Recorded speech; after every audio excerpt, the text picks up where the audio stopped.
Hi, Kristen Atchison here, and we're going to be talking about thinking from the Thinking and Language Chapter 9. So, thinking, or what we typically as psychologists call cognition, refers to the process that involves knowing, understanding, remembering, and communicating information. So, everything that kind of goes on, um, um, a lot of these other areas that we've talked about have touched on cognition, but we're going to talk about it a little bit more directly now. So one of the things that we do in cognition or thinking is we form concepts. Concepts are these mental grouping or categories of objects, events, ideas, or people. A really formal concept is when you have a distinct category, and it's formed by learning the rules that feature about things that feature it versus not. So mammals would be an example of a formal category. There are rules about mammals. Okay, to be a mammal, typically you have to have live birth. You have to have some sort of hair. Usually, these are the kinds of things that dig and produce milk for their offspring. These are the things that kind of distinguish mammals as different than, say, something like a reptile. So again, this is that formal concept, and again, we learn this stuff, right? We learn these different category boundaries. So these concepts really are categories, and categories are something that you use all the time. We're just going to kind of talk about how you do that and how you form these concepts. So one way that we do this is when we see something like a coconut, we say, well, is this a fruit? Okay, does this fit into my category? Well, what do you think a fruit is? Okay, and you kind of compare it to these things. One thing you're probably comparing it to is a prototype, the most typical instance or the best example of a concept.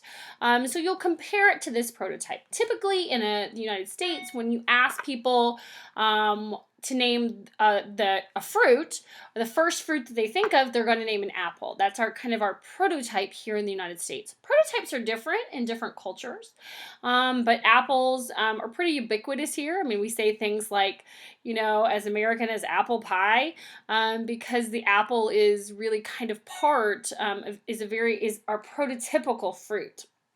So when we ask you, is a coconut a fruit? If your predominant culture is that of the United States, you're probably going to say, okay, well, how similar is a coconut to an apple? And kind of start to compare it to that prototype. Another thing that you might do is you might compare it to examples of other fruits that you remember. So other types of things, grapes, peaches, oranges, kiwi, pineapple, other fruits that you know, and compare, okay, well, is this similar to that? So when you get a new exemplar, a new instance, a coconut, you're going to kind of compare it to what you already know about that category. And you do that by comparing it to its prototype, which is its most typical form, and you compare it to other exemplars to see if it matches up. What you're doing is you're trying to decide if a coconut fits in the category of fruits. So categorization is really what we're doing when we're forming these concepts. And categorization is when we have the exemplars within a category are more likely to be treated functionally equivalent to each other than exemplars from another category. What that means is you're going to more likely to treat fruits in similar ways than you're going to treat vegetables, okay? Typically, fruits go in the more sweet kind of, if you're cooking with fruits, you're typically making something sweeter. And if you're out of, say, apples, you could substitute pears. And you could use these category things being treated equivalently. If you're out of apples, you're not going to probably substitute celery for your apples in your apple pie or your apple sauce or whatever it is you're making. Where you can substitute something that's from that same category, like a pear, you wouldn't use it in the same function as you would from something from another category, such as celery from the vegetable category. A pro of categorization, this really makes things a lot faster for us. We can say, okay, well, this is a fruit. I already know these things about it. This is a car. I already know these things about it. We don't have to to learn about every new exemplar, all the minute details about it, because if it really fits in this category, they're going to be similar to other things that we already know. And as we already talked about, when we take information that we already know and relate it to the new incoming information, that makes it faster for us. That makes it easier. That makes us understand that new concept, that new idea better. And so again, this really reduces the amount of thinking or the cognitive loads that we have to do. The problem is when these exemplars are really broad, it kind of slows us down. Sometimes we fail to notice when the exemplars are too far from the prototype. So an apple is our prototype of a fruit. A tomato we don't typically use as functionally the same as we would an apple. We typically use a tomato more like we would a vegetable. And so again, this can kind of slow us down when we fail to notice that these exemplars are very, very different from the prototype and that they really do belong. And so there can be drawbacks to categorization as well, especially when we get into categorization of people. When we start talking about stereotypes, this can be especially problematic. But when we're talking about objects, it really usually can speed us up unless we have a really, really broad category where things are very, very different within that category of an object. So another thing that we do in cognition is problem solving. We take these concepts that we've learned and these prototypes and exemplars, and we manipulate them in ways when we need to solve a problem. And if we do it one way and it doesn't work, well, we stop and we try it another way. We use trial and error using these concepts, prototypes, and exemplars to kind of solve whatever problem it is we're looking at. There's different ways that we do this, one of these strategies is called an algorithm. And this is a really methodological way. It has very logical rules, and it's really helpful because we always find an answer. But because it is methodological and because it follows these rules, it's often very time consuming. So again, it can take a really long time to get to a right answer with an algorithm. Computers use algorithms to find answers. And because their processing is so fast, it can go quickly. But if we were to go through the same algorithm that the computer is going through, it would take a very, very long time to get that same answer. But we always get a correct answer, okay? It just may take a really, really long time with an algorithm. Another kind of problem-solving strategy is called a heuristic. And a heuristic is kind of a shortcut. It's a simple thinking strategy. It doesn't follow these same rules, but you can kind of, well, most of the time this works. And so it's a lot faster. But because it only works most of the time or some of the time, we have a much greater risk of making errors. So again, this is really, really fast, but we can make a lot of errors. And insight. Insight's the kind of third strategy that we're going to talk about, and that's that light bulb moment. That's when you go, aha, you get it, that sudden realization of what the answer to that problem is. Sometimes we'll find those kind of when we're sleeping. You hear about those examples of scientists who are working on a problem, go to bed, and the answer comes to them in the middle of the night. That's insight. It's obviously really, really quick when it happens, but how long does it take to happen? So this aha moment, this insight is not something we can always really rely upon. So we'll use algorithms and heuristics in the meantime to try and solve that problem and hope that insight comes our way. So some examples of algorithms are mathematical formulas. So using this formula here, I can always calculate the right answer, the right t-statistic for the difference between two groups. I can compare two groups of data using this algorithm every single time. But you have to know how to use the algorithm. You guys probably may not have as much experience with statistics, and so this may look like gobbledygook to you. To me, it makes perfect sense because I teach statistics as well. So because I'm familiar with this algorithm, I can use this algorithm and come to that correct answer every single time. But you have to be comfortable with those algorithms as well. Another algorithm that I'm not as comfortable with is a recipe. In my family, my husband is the baker. I read a lot of, textbooks and research articles and these sorts of things. And these are things that you can often skim. You don't have to read every single minute detail. You can kind of skim for the gist, skim, at least where I am educationally, skim for kind of the take-home message. You can't do that when you're baking. You can't do that with a recipe algorithm. You need to pay attention to those details, and you need to follow each step so that you get that upside down apple pie or whatever the algorithm is or the recipe you're following is. My husband's really good at following those details. I'm so used to reading over things that I read over important details, and so I'm not using the algorithm correctly. And when you don't use an algorithm correctly, you're not going to necessarily come to the right answer. Another example of an algorithm are those directions for putting a bookshelf together. So all those sheets that come with your IKEA furniture are algorithms. And again, if you understand the algorithm and if you can follow the algorithm, you're going to end up with a bookshelf or a desk or a bed or whatever it is you're building. But again, it relies upon understanding that algorithm to be able to do it. Heuristics are a lot more informal, okay? So those other things, they're very detail-oriented. If you mess one little piece up, the whole thing is kind of lost. Where heuristics are really a lot more informal, and they often can save you time. But the problem is they don't always work. So if you're at the grocery store and you're trying to get an item that you haven't bought before, using a heuristic will make it faster to find that item. Okay, so, well, I'm looking for this kind of juice that I've never bought before. Well, I know where the juice aisles are, so I'm going to go there, okay? However, maybe it's a juice that's, not shelf stable, so it's in the cold section, so that may not work. Whereas an algorithm for finding this kind of juice would be going up and down every single aisle looking for that thing.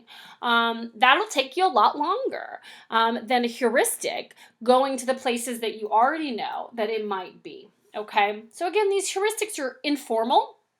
They don't always work, but they can be very, very time-saving, which is why we use them. And again, insight is that aha moment when that light bulb goes off. And there's been some really interesting brain studies done brain imaging studies looking at this insight. We see this insight is happening in the temporal cortex. So remember, that's the area over your ears. You can kind of see that in our little image here. And the time between not knowing the solution and realizing it is about 0.3 seconds. So we're talking about less than a second, about a third of a second is how quickly these insights are happening. So again, these are really, really quick, but they're not necessarily reliable on when they're going to happen. Often you don't get these insight things when you're working on the problem directly.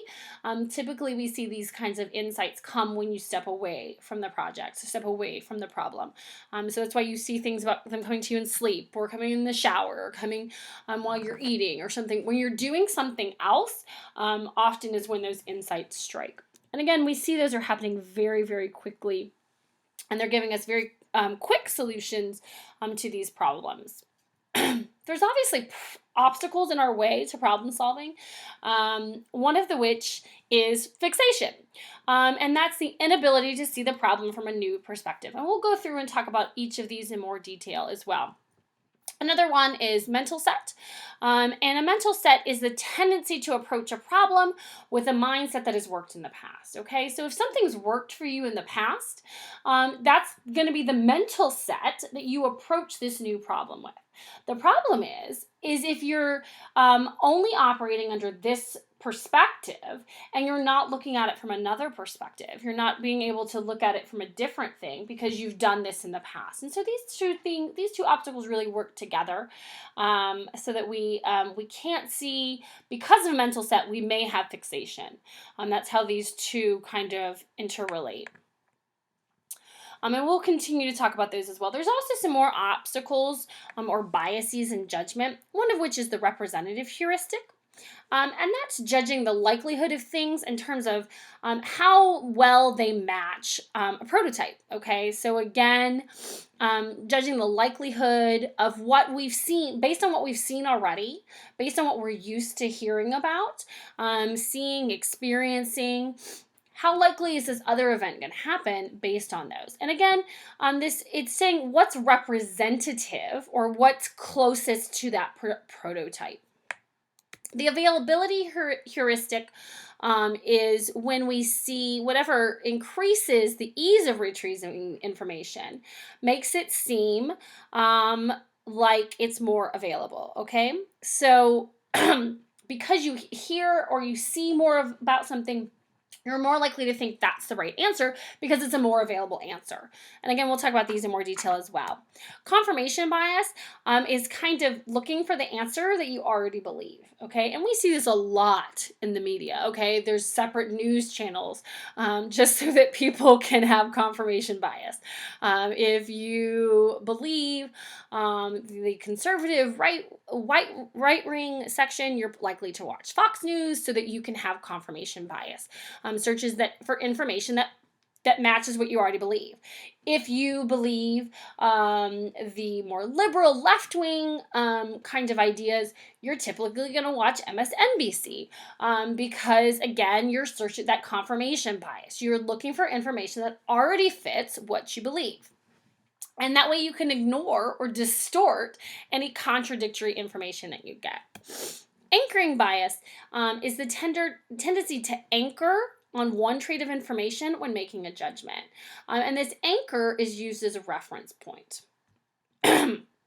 Belief perseverance is is clinging to one's initial concepts even after the basis which they are made have been discredited.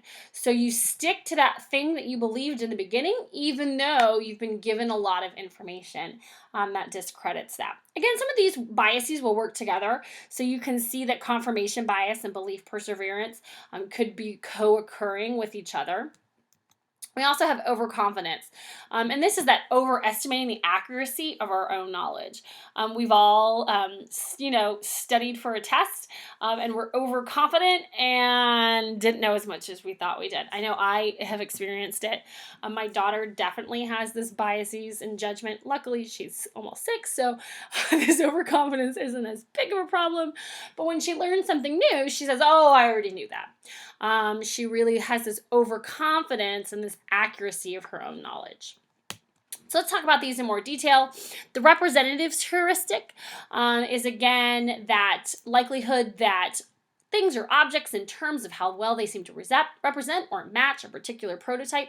So you meet a slim, short man who wears glasses and likes poetry. What do you assume his profession would be? An Ivy League professor or a truck driver? I'll let you give you a second to think about that. Chances are you said an Ivy League professor because that kind of matches that prototype of what you think an Ivy League professor would look like. But the probability is that person's a truck driver because there are far more truck drivers out there than there are Ivy League professors. And because there's more truck drivers, statistically speaking, it's more likely that this thin man with glasses that you met is a truck driver and not a Ivy League professor. So again, that representative heuristic, he matched that prototype that you had of an Ivy League professor. So you're going to make a judgment that that's what that individual is, instead of thinking about, well, really, what is it most likely to be out of those two, given the proportion of people in the population. So the next one is availability heuristic. And the availability heuristic is whatever increases the ease of retrieving the information, increases its perceived availability. So kind of let's think about how retrieval is facilitated here. Here what we have is how recently we've heard about the event and how distinct it is. So this cartoon actually does a good job of kind of showing you kind of how availability heuristics work. So this is from a series that I use with my statistics class, and this is why people should learn statistics. So this angry lady at the top is saying, "I will not fly in a plane. They aren't safe from terrorists." And she says, "Hold on, I'll text you an article about it." Well, if again, the idea behind statistics here is that she's much more likely to die or be harmed texting while driving than she is in a plane from a terrorist attack. Okay. But the reason that she would make an error like this, the reason she would make a judgment, a poor judgment like this, is because she hears a lot more about terrorists and planes or terrorist attacks in general than she hears about texting and driving and the dangers associated with that. They're hearing more and they're more distinct kinds of events than something about texting. So, a plane hitting the Twin Towers is a lot more distinct event, and we hear about these terrorist events over and over and over again. Whereas, a teenager texting getting in a car accident is not something that you hear about as often, and when you do hear about it, it's not very distinct. And so, again, here she's fallen into this availability heuristic bias because she's thinking that one situation is more unsafe than another one. And again, this is based on how recently that she's probably heard about this information and the distinctness of it as well. Another bias is the confirmation bias. And again, this is where we're seeking out information that agrees with what we already think. And anything that doesn't match what we already think, we disregard. So a great example of this is the vaccination debate. Or the anti-vaxxers. We actually know that vaccinations do not cause autism in any way, shape, or form. The man who first created that thought that was the cause has lost his medical license for falsifying data in that study. All the other authors on that paper have pulled their names off of that paper. And he also lost his medical license due to ethical errors as well. So that study is completely bogus. There's nothing there at all. But the people who really believe that vaccinations are causing autism go out and seek out the information that matches what they already believe. They're not going out and looking at the new literature that says how this was bogus, how all this information about how he lost his medical license, all of these things, because they have a confirmation bias that vaccines are causing autism. Okay, so again, this idea that we're disregarding information that's inconsistent with our beliefs. And again, this vaccination quote unquote debate is really a place that we see that it's very indicative of it, where you're going out and seeking out the information that matches what you already believe, and anything that doesn't match again is disregarded. Again, we see this in the news media as well. We have a channel for each side of the political spectrum. So again, that people can hear the information that matches what they already believe. Another bias is the anchoring bias, and this is our tendency to rely on or anchor one treat of information when making a judgment. This anchor is used as a reference point. Okay, so sometimes examples of this could be the MSRP of a car. And MSRP is this, and they're telling me that it's this. I'm saving this much on MSRP, so clearly this is a good deal. I should make my I should buy this car. It's a good deal. Or we see it a lot in terms of my husband works for an auto finance company, and you'll see a lot of dealers who will go, when you go in to get your car serviced at the dealership, they'll say, oh, well, if you upgrade to this car, we can give you the same car, we can give you a new car for the same payment, or we can give you a new car for a slightly less payment, and that your original payment serves as an anchor, okay? Oh, well, this is how much I was paying, and I can get a new car for the same amount. That seems like a good deal, right? But what you're not thinking about is you're going to pay that same amount for a longer period of time. Again, that anchor of how much you're paying is used as a reference point for making the decision of whether you should trade up into a new vehicle or not. And again, we all fall victim to these kinds of biases in our thinking, not in any one industry, but kind of across the board in all of them. But that's one example of a situation. Overconfidence is another one. And again, we all do this one too. That tendency to overestimate the accuracy of our beliefs and judgments, okay?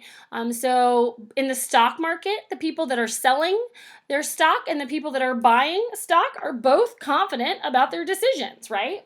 So they're confident, oh, that this is a stock that needs to be sold. I'm going to make money if I sell it. But the people that are buying are confident that if I buy this, I'm going to make money. So again, we have this going both ways, where you have this estimate of the accuracy of our beliefs or judgments. The other kinds of obstacles that we talked about, those framing effects, how that information is presented or framed can significantly affect our processes for our judgments and our decisions. So which sounds better? Ground beef that is 75% lean or ground beef that is 25% fat? Well, it sounds better if you say 75% lean. That's a framing effect. When you frame it that way, it sounds better. It changes the distinction versus when you say 25% fat. Here's an example of that framing effect. This is a video from YouTube, and it's linked in your lecture outline. So let's go through and listen.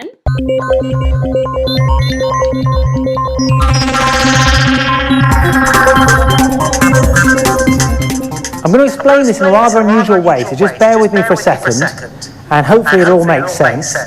I'm going to play you a little bit of Led Zeppelin. Here we go. So this is Stairway to Heaven. If there's a button in your hedgerow, don't be alone there. It's just a sprinkling for the May Queen. So that's Stairway to Heaven by Led Zeppelin, a song I'm sure lots of you have heard lots of times before. What I'm now going to do is play that to you again, but this time I'm going to play it to you backwards. Okay? So about 15 seconds worth, and just have a listen to this and see what you make of it. Here we go.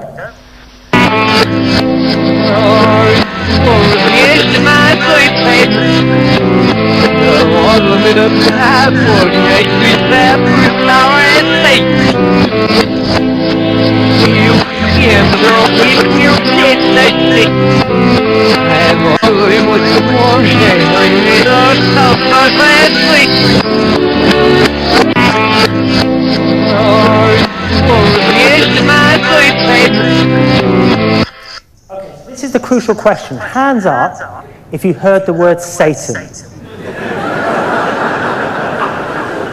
Okay, that's a good couple of dozen of you heard the word Satan. That's great. Now hands up if you heard the words, "Here's to my sweet Satan. The one whose little path would make me sad, whose power is Satan. Oh, he'll give you 666. There was a little tool shed where he made us suffer, sad Satan." Hands up if you heard that. Just me. Right.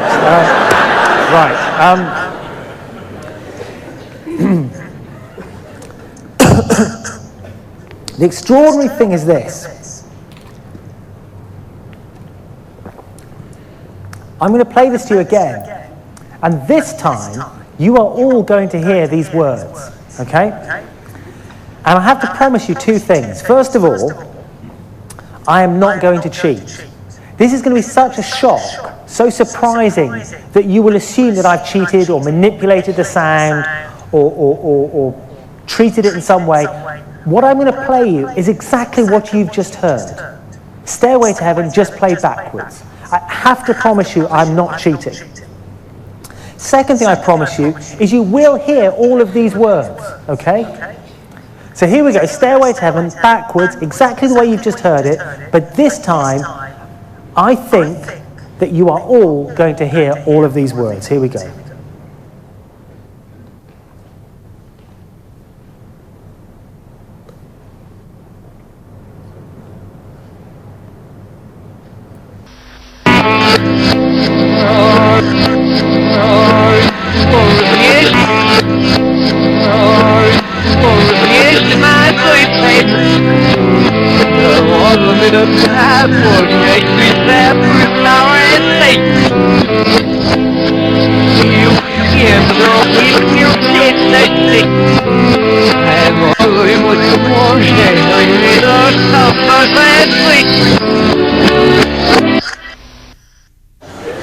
So hands up who heard that. So what we have here is a framing effect going on. The first time that you heard it backwards, you probably didn't hear anything. Maybe you heard a word, but probably not all the words that are up there. I've done this several times in several classes, and every single time, the first time I hear it, I don't hear anything. The second time I hear it, when it's framed with the words in front of me that are highlighted as they go across, I hear it. I hear those words. And again, there's nothing different between the first time we heard it and the second time we heard it. The difference is that framing effect that changes our processing and our thoughts. So we think we hear these things because of the framing. So let's move on to a new kind of a different topic involved with thinking, which is convergent and divergent thinking. Convergent, just think about the word, means when it's coming together. So two things that are separate are coming together into one place, and divergent is kind of from one place you can go multiple directions, okay? And that's basically sums it up. So convergent thinking is when there's a single correct answer, okay? Lots of different people are all coming up with the same idea. This is the kind of thing that we see emphasized on intelligence tests. A lot of time, multiple choice tests are obviously focusing on this convergent thinking. Divergent thinking, however, is generating multiple unusual possibilities out of that one idea. So if I asked you, how many different things can you think to do with a piece of a brick for? How many different uses can you come up with a brick for? And you come up with as many different kinds of uses for a brick. That is divergent. If I ask you what is a brick used for, and you come up with one answer, building, that would be convergent. So again, they're kind of opposites, okay? So convergent is we all end up in one place. Divergent is we all end up in different places. And we see this is really involved with giftedness and creativity. So creativity is this ability to generate novel outcomes of value. And creativity requires skills of divergent thinking. They require the knowledge of the problem, around the problem, and they require us to be able to evaluate any of these divergent ideas that we come up with. So we come up with all these different outcomes and all these different possibilities, and creativity requires us to really say, okay, well, but is that a good idea? Is it not a good idea? So again, this is really related to that divergent thinking, this ability to generate multiple solutions to a task.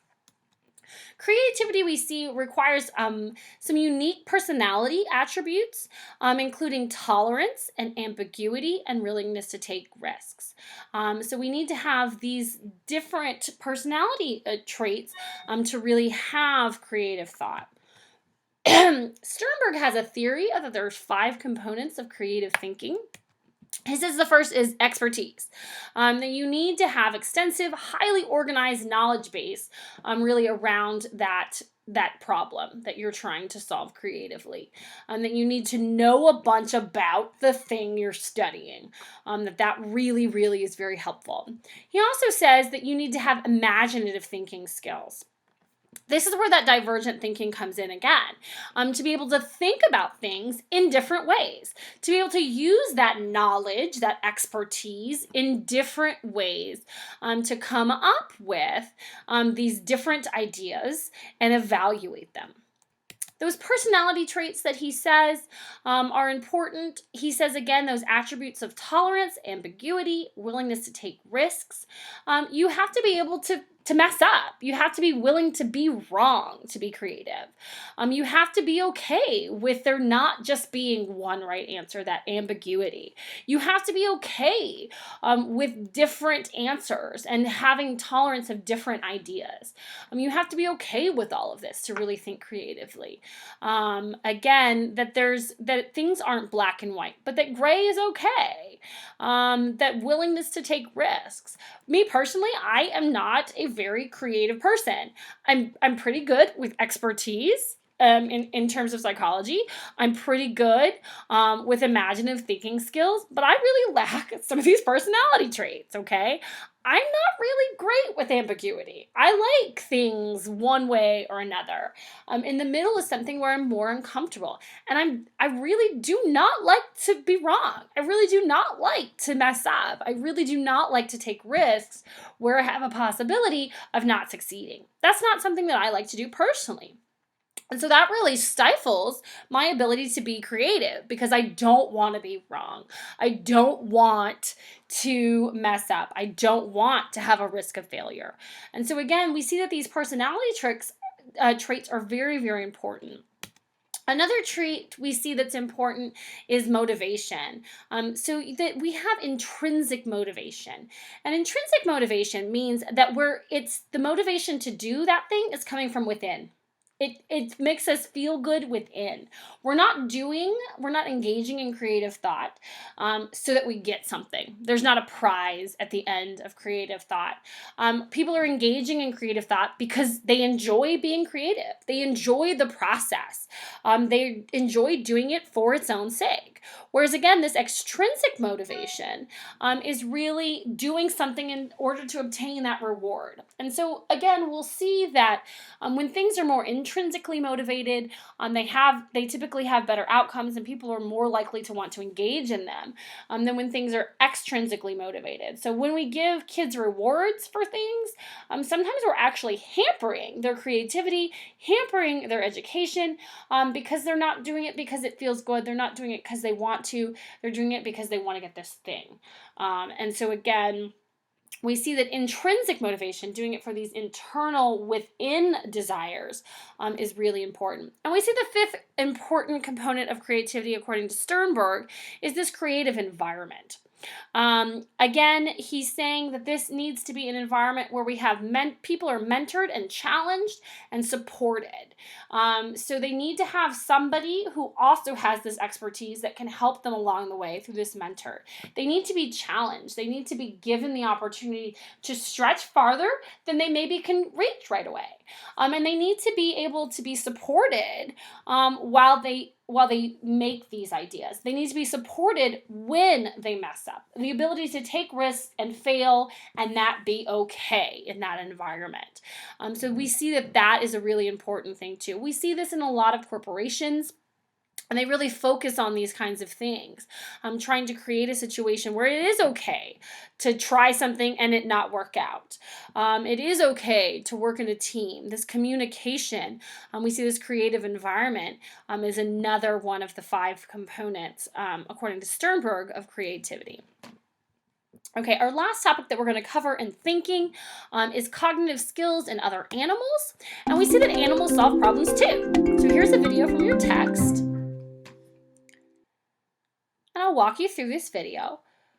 What we have here is a crow, and he's got a piece of wire, and there's a peanut in the bottom of that tube, and he wants the snack. So he's got this piece of metal, and he's trying to get his snack, and he can poke at the snack, but he can't really do much with it. He has a problem. He wants the snack and he can't do much with it. He goes at it from the side and tries to get it in that way, trying to get the snack. Go back through the top. Not really working. And the snack is in a little basket that's got a handle on the top. And so he sees that he can push the snack around and he can push the basket around, but he can't ever get that little basket out.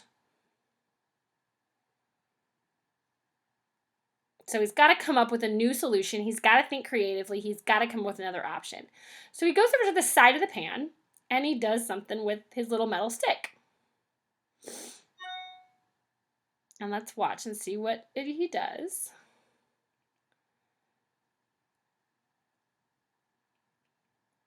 Now his stick is not a stick. His metal stick is kind of like a little L. It's got a little kind of almost like a hook. And now he can get his snack out of the basket. So again, he engaged in problem solving.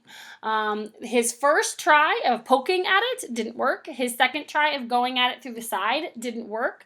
To be able to get that snack, he had to take his stick and manipulate it in some way. He had to think creatively to how to get the snack that he wanted. Here's another video that looks at how animals solve problems. Now, you're welcome to watch this whole video on your own, but for time purposes, we're going to really start here at the 7th. They adapt to new challenges and new resources in their environment, which is really useful if you live in a city. These are crows. So we know that there's lots of crows. We found out they're really smart, and we found out that they can teach each other. And when all this came clear to me, I realized the only obvious thing to do is build a vending machine. So that's what we did. This is a vending machine for crows, and it uses Skinnerian training to shape their behavior over 4 stages. It's pretty simple.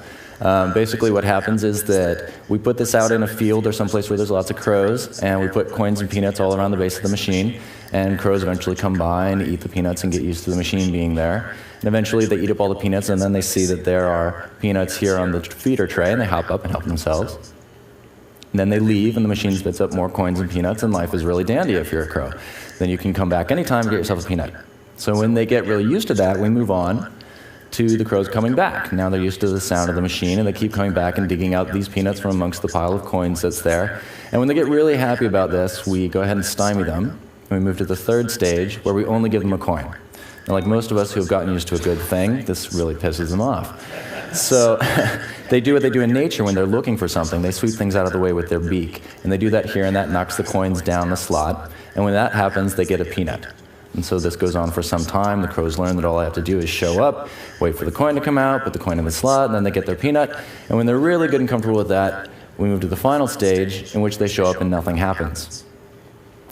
And this is where we see the difference between crows and other animals. Squirrels, for example, would show up, look for the peanut, go away. Come back, look for the peanut, go away. They do this maybe half a dozen times before they get bored, and then they go off and play in traffic. Crows, on the other hand, show up and they try and figure it out. They know that this machine's been messing with them through 3 different stages of behavior.